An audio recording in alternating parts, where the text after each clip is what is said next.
नमस्कार।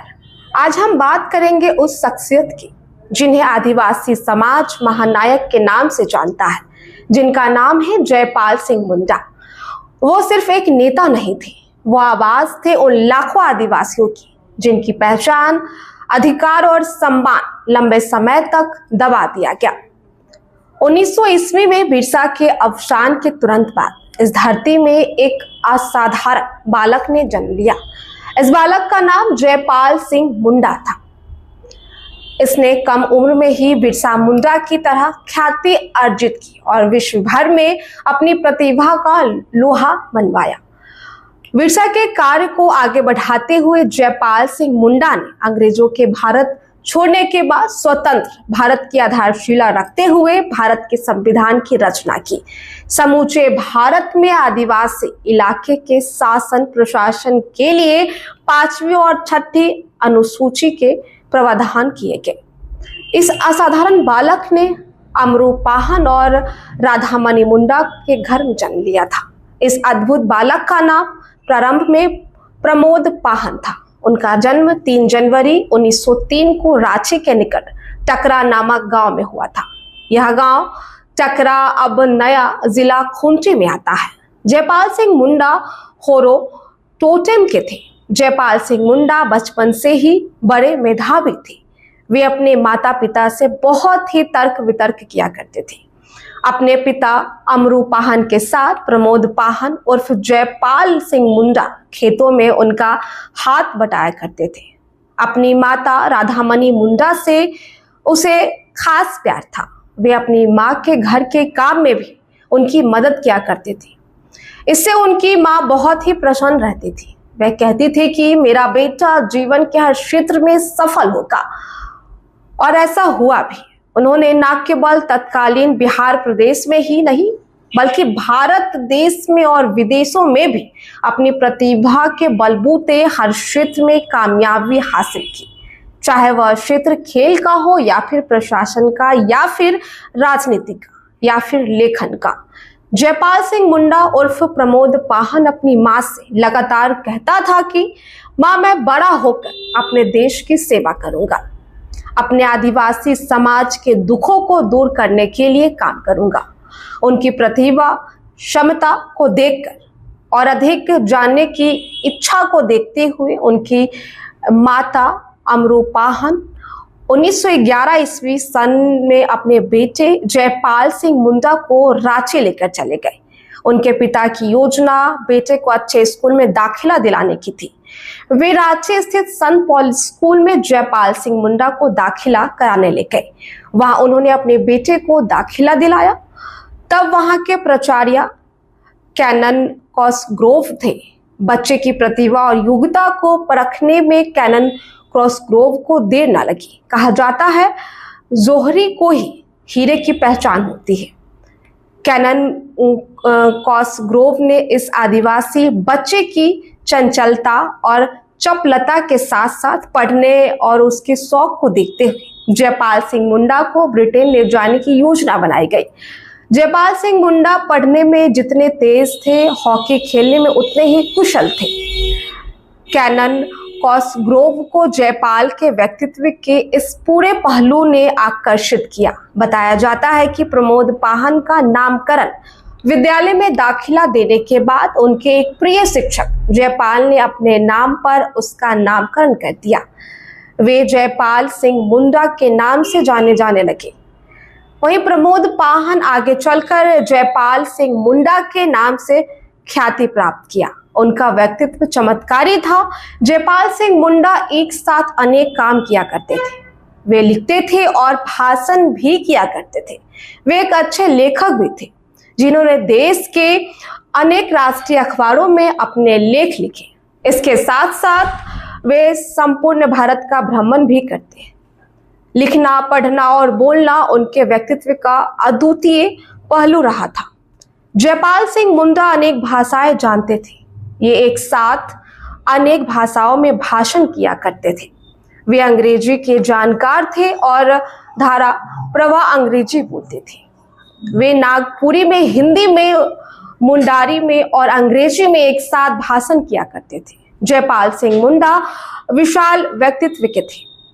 उनका बहुआयामी व्यक्तित्व को आप भी समझा जाना बाकी है, क्योंकि वे ऐसी शख्सियत थे जिन्होंने जानने और समझने का अवसर झारखंड के आदिवासियों को बहुत ही कम प्राप्त हुआ था।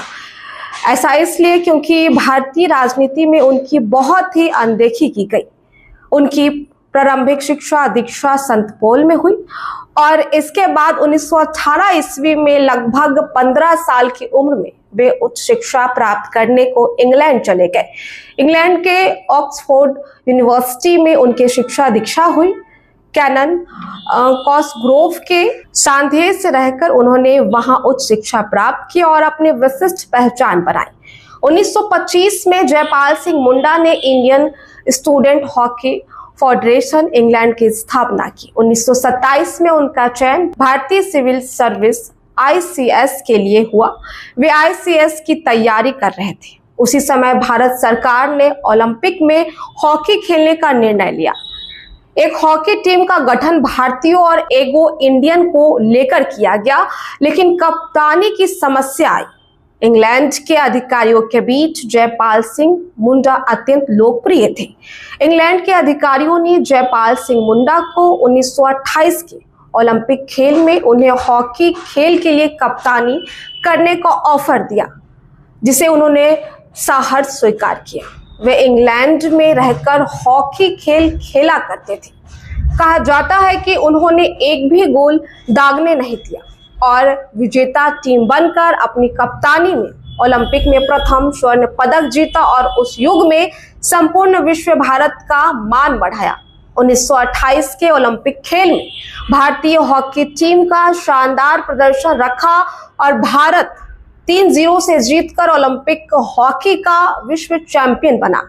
लेकिन इसके लिए उन्हें कीमत भी चुकानी पड़ी और ICS को बीच ही उसे छोड़ना पड़ा, क्योंकि रंगभेदी इंग्लैंड के कुछ अधिकारियों को उनका कप्तान बनना रास नहीं आया और जयपाल सिंह मुंडा के ICS खेल के लिए छुट्टी मांगने पर भी उसे छुट्टी नहीं दिया गया।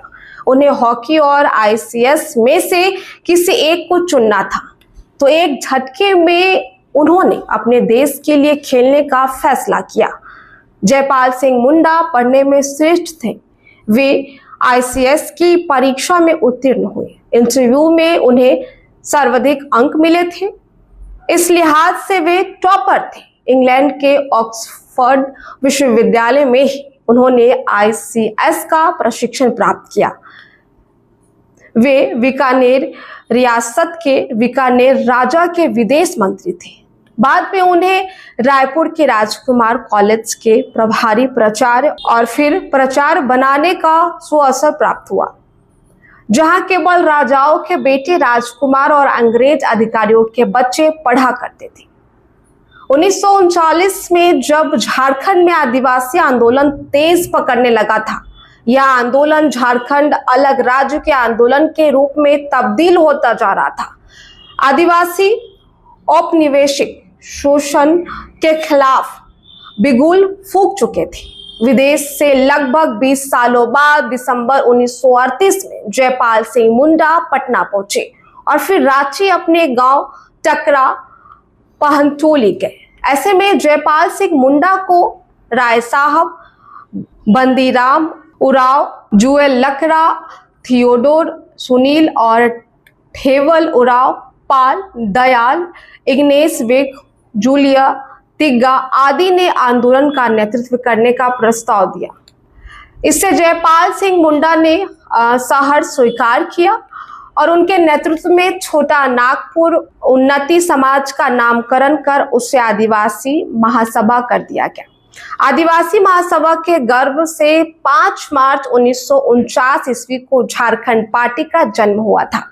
आदिवासी महासभा के आंदोलन और लोगों की उमड़ती भीड़ ने तत्कालीन सरकार को हिला दिया। वे जयपाल सिंह मुंडा के नेतृत्व में घबराने लगे और येन केन प्रारेन पंडित नेहरू उन्हें अपने पक्ष में करने का प्रयास करने लगे। उन्होंने 1952, 1957, 1962 और 1967 को लोकसभा चुनाव जीता और भारतीय संसद में लोकसभा में देश के आदिवासियों का प्रतिनिधित्व किया। 1963 में उन्होंने भारत के प्रथम प्रधानमंत्री जवाहरलाल नेहरू के अनुरोध में झारखंड पार्टी का कांग्रेस में विलय कर दिया। इससे उनकी काफी तीखी आलोचना हुई। उनके निकटतम सहयोगियों ने ही उनके इस कदम का प्रतिरोध किया। इसके बाद ही 1967 का चुनाव उन्होंने जोरा और बेल छाप पर लड़ा। बहुत कड़ी मेहनत और लोगों को समझाने बुझाने के बाद बहुत कम अंतर से उन्होंने जीत हासिल की। पूर्व के सभी चुनाव उन्होंने मुर्गा छाप से लड़ा और भारी बहुमत से जीतते रहे। 1952 में बिहार विधानसभा में झारखंड पार्टी के 32 विधायक थे। 1957 में भी 32 विधायक चुने गए थे। 1962 में यह संख्या घटकर 20 रह गई थी और फिर जयपाल सिंह मुंडा लगभग 20 सालों तक विदेश में रहने के बाद स्वदेश लौटे और अपने आदिवासियत का झंडा लहराया। वे लगातार 4 बार खूंटी से सांसद रहे और सांसद रहते हुए उनकी मृत्यु हुई। जीवन पर्यंत उन्होंने ईमानदारी, सच्चाई और आदिवासी अधिकारों की वकालत की।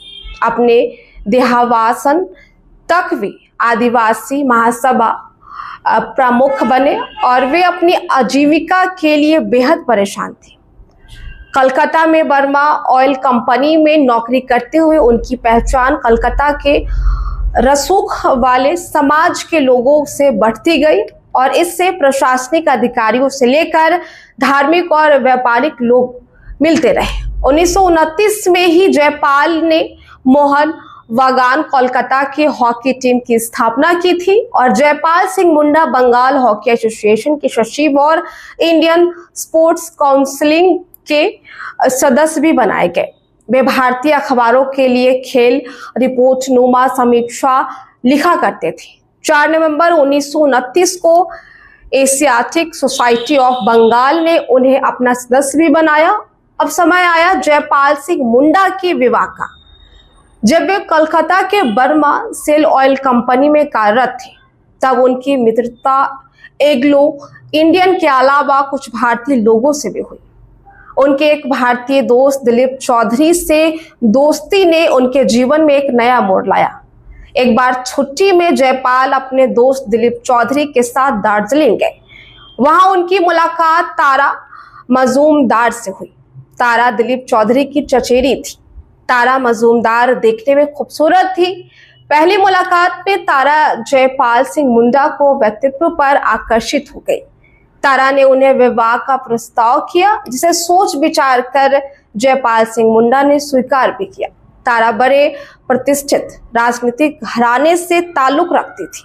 उनके पिता और माता का बंगाल समाज में बहुत सम्मान था, क्योंकि भारतीय राष्ट्रीय कांग्रेस के अध्यक्ष बोमेश चंद्र बनर्जी तारा मजूमदार के नाना थे। 15 जनवरी 1932 में दार्जिलिंग के चर्च में जयपाल सिंह मुंडा और तारा मजूमदार का विवाह हुआ।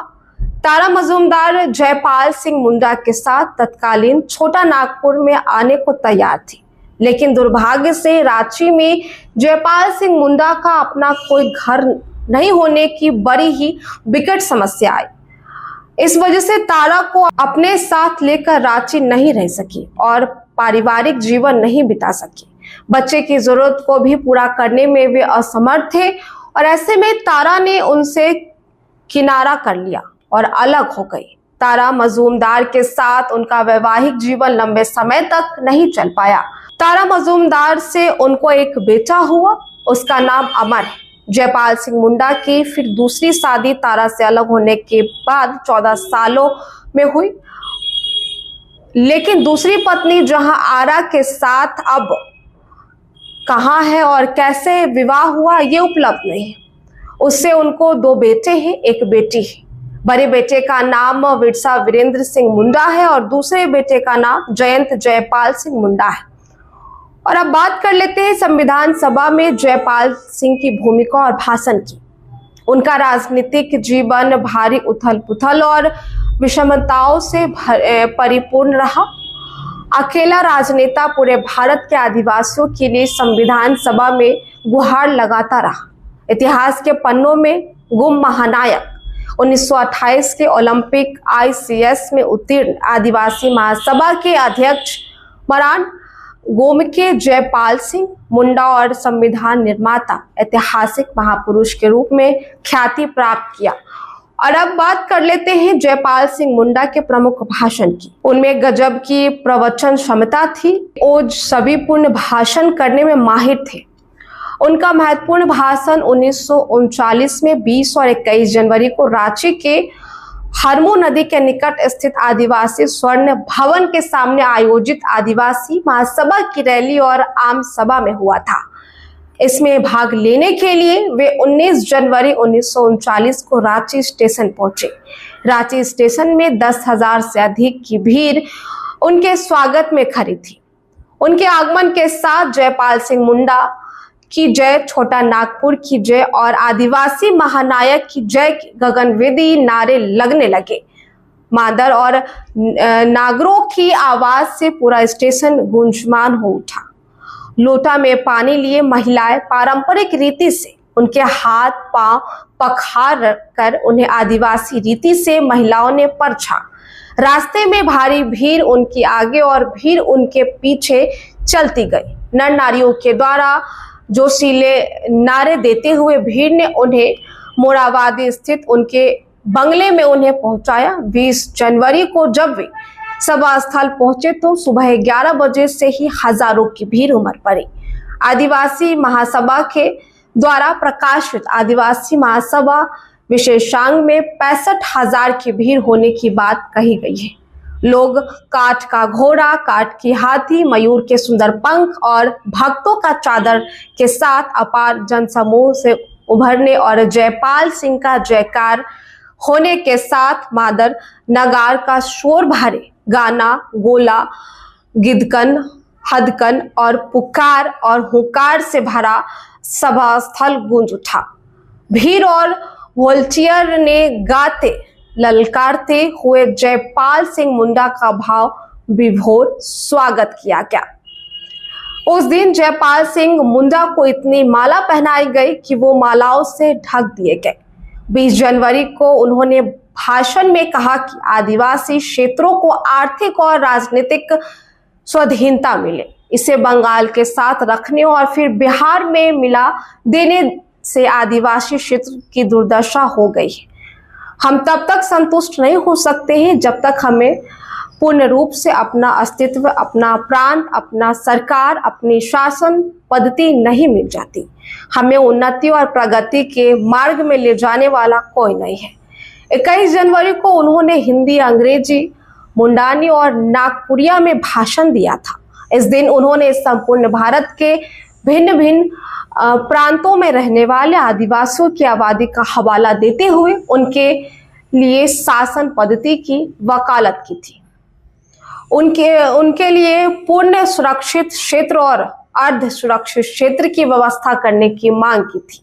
आदिवासी महासभा के गठन और आंदोलन काल और आदिवासी आंदोलन पृथक राज्य की मांग के माहौल में अनेक नेताओं ने अनेक अखबार व पत्रिकाओं का प्रकाशन भी किया था। जयपाल सिंह ने स्वयं 1940 में आदिवासी सकम नामक 4 पुष्टों वाली भाषाओं को प्रकाशित किया, जिसमें साप्ताहिक प्रकाशन प्रारंभ किया गया। इसमें हिंदी, अंग्रेजी और मुंडानी तीनों भाषाओं में प्रकाशन होता था, जिसके लिए ना तो वे विज्ञान लेते थे और ना ही उनकी एक अनोखा या फिर कोई कीमत था। जयपाल सिंह मुंडा स्टेट समय कोलकाता के अखबार में हॉकी, वैज्ञानिक और मानव विज्ञान से संबंधित आलेख भेजा करते थे। बिहार हेराल्ड में उन्होंने अनेक लेख लिखे। 1950 के बिहार हेराल्ड में उनके काफी लेख प्रकाशित हुए। उनके अन्य सहयोगी इग्नेस कुजूर ने अबुआ झारखंड नामक पत्र निकाला। उनके सचिव जेम्स हवार्ड ने झारखंड टाइम्स निकाला। झारखंड पार्टी के महासचिव गोपाल दास मंजाल ने हीरा नागपुर नामक पत्र की शुरुआत की। यह काफी लोकप्रिय भी हुआ। फिर समय आया संविधान सभा में जयपाल सिंह मुंडा का भाषण की। जयपाल सिंह मुंडा संविधान भाषण के सदस्य थे। सबसे पहले 11 दिसंबर 1946 को उन्होंने संविधान सभा में पहला वक्तव्य किया। उन्होंने अपने वक्तव्य के प्रथम पंक्ति में कहा कि मैं छोटा नागपुर के एवो रीजनल ट्राइब्स के प्रतिनिधि के रूप में बोल रहा हूँ। सदन में आदिवासी समाज के केवल 5-10 हैं, लेकिन हमारी संख्या करोड़ों में से एक है।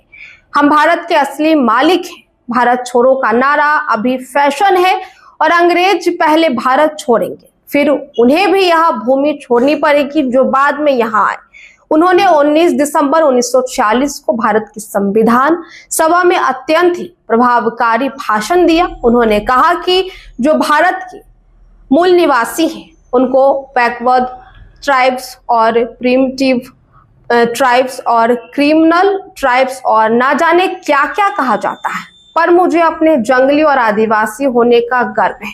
हम जंगल के लोग आपके संकल्प को अच्छी तरह समझते हैं। अपने 30 लाख आदिवासियों की तरफ से यह कहना चाहता हूं कि देश में सबसे अधिक शोषण और अत्याचार का शिकार अगर कोई हुआ है तो वह हमारे लोगों आदिवासियों के साथ हुआ। पिछले 6000 सालों से हमारी उपेक्षा हुई है।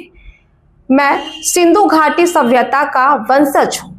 उसका इतिहास बताता है कि आप में से अधिकांश लोग बाहरी हैं, घुसपैठिए हैं। इस कारण मैं अपनी धरती छोड़ जंगल की शरण लेनी पड़ी है। यहाँ जो संकल्प पेश किया गया है वह आदिवासियों को लोकतंत्र नहीं सिखाने जा रहा है। आप सब आदिवासियों को लोकतंत्र नहीं सिखा सकते, बल्कि आपको आदिवासियों से लोकतंत्र सीखना है। आदिवासी पृथ्वी पर सबसे अधिक लोकतांत्रिक लोग हैं। हिंदुस्तान समस्या है, पाकिस्तान समस्या है, आदिवासी भी समस्या है।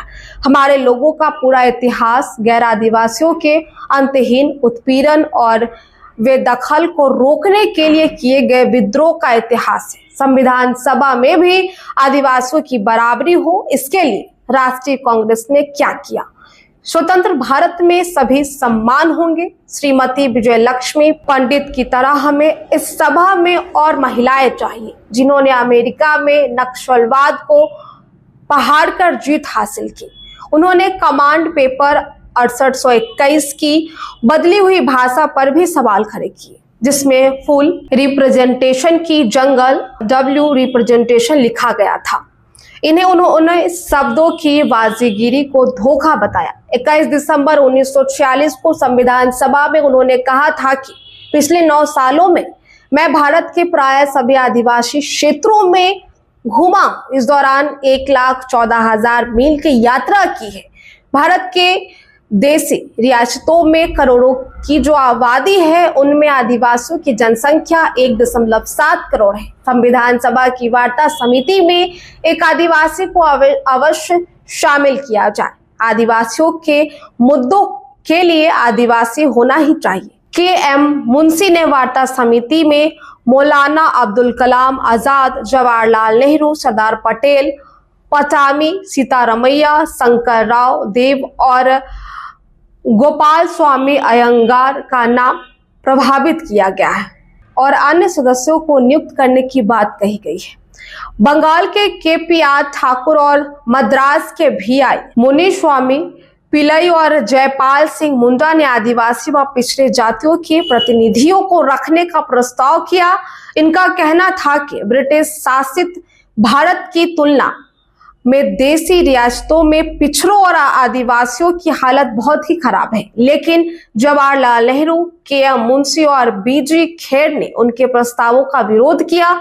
नेहरू ने कहा कि सभी जातियों को प्रतिनिधित्व देना संभव नहीं है। 17 जुलाई 1947 को उन्होंने संविधान सभा में कहा, मैं निश्चित रूप से अपनी भाषा में बोलना पसंद करता हूँ, यानी आदिवासी भाषा में, लेकिन यहाँ कोई सदस्य नहीं है जो मेरी मातृभाषा को समझ पाएंगे। मेरी भाषा का दुर्भाषिया खोजना भी मुश्किल है। बेहतर होगा हम ऐसी भाषा का प्रयोग करें जिसे हम में से अधिकतर लोग समझ सकते हैं। उनका देहावसान 20 मार्च 1970 को दिल्ली स्थित एक अशोक मार्ग स्थित उनके आवास में हुआ। उनकी मृत्यु के उपरांत उनका पार्थिव शरीर एयर इंडिया के विमान से रांची लाया गया। 21 मार्च 1970 को जब रांची हवाई अड्डा में उनका विमान आया तो वह तुरंत नीचे उतर नहीं सका। उनके बेटे जयंत जयपाल कहते हैं कि एयरपोर्ट के रनवे में इतने लोग घुस आए थे कि विमान उतारना संभव नहीं था। वे हवाई जहाज की खिड़की से देख रहे थे कि अथाह समुद्र की तरह उनके आने का इंतजार कर रहे थे। पूरे एयरपोर्ट के आसपास हजारों लोगों की भीड़ जमा थी। रनवे से लोगों को हटाने के बाद जब हवाई जहाज उतरा तो लोगों के आंखों से आंसुओं का सैलाब उमड़ पड़ा। वे अपने नेता के पार्थिव शरीर को देख विचलित हो गए और लोगों को अनुमान नहीं था कि उनका शव लाया गया है। टकरा गांव में राजकीय सम्मान के साथ उन्हें अंतिम विदाई दी गई। अंतिम संस्कार के वक्त पाहन और पृष्ठ दोनों अपने अपने रीति विधि करने को आमने सामने हो गए थे। बाद में दोनों रीति विधि से उन्हें दफनाया गया और इस तरह बिरसा मुंडा के उलगुलान के बाद अंग्रेजों ने मुक्ति के संघर्ष में शामिल योद्धा ने देश के आदिवासियों के लिए संविधान बनाया और झारखंड का सपना के लिए चल बसे। जिस तरह बिरसा की मृत्यु उलगुलान के बाद हुई और ब्रिटिश शासकों को आदिवासी इलाका छोड़ना पड़ा, उसी तरह पृथक राज्य का आंदोलन चलाकर आदिवासियों को संवैधानिक अधिकार दिलाकर जयपाल सिंह मुंडा ने अंतिम सांस ली। आज आदिवासियों को आरक्षण, वोट का अधिकार और भारत के संविधान में लगभग 20 से अधिक अनुच्छेद आदिवासियों के उत्थान व कल्याण के लिए है, तो उनका श्रेय मलाड गोम के जयपाल सिंह मुंडा को ही जाता है। तो ये थे जयपाल सिंह मुंडा, जिन्होंने आदिवासियों के लिए बहुत कुछ किया।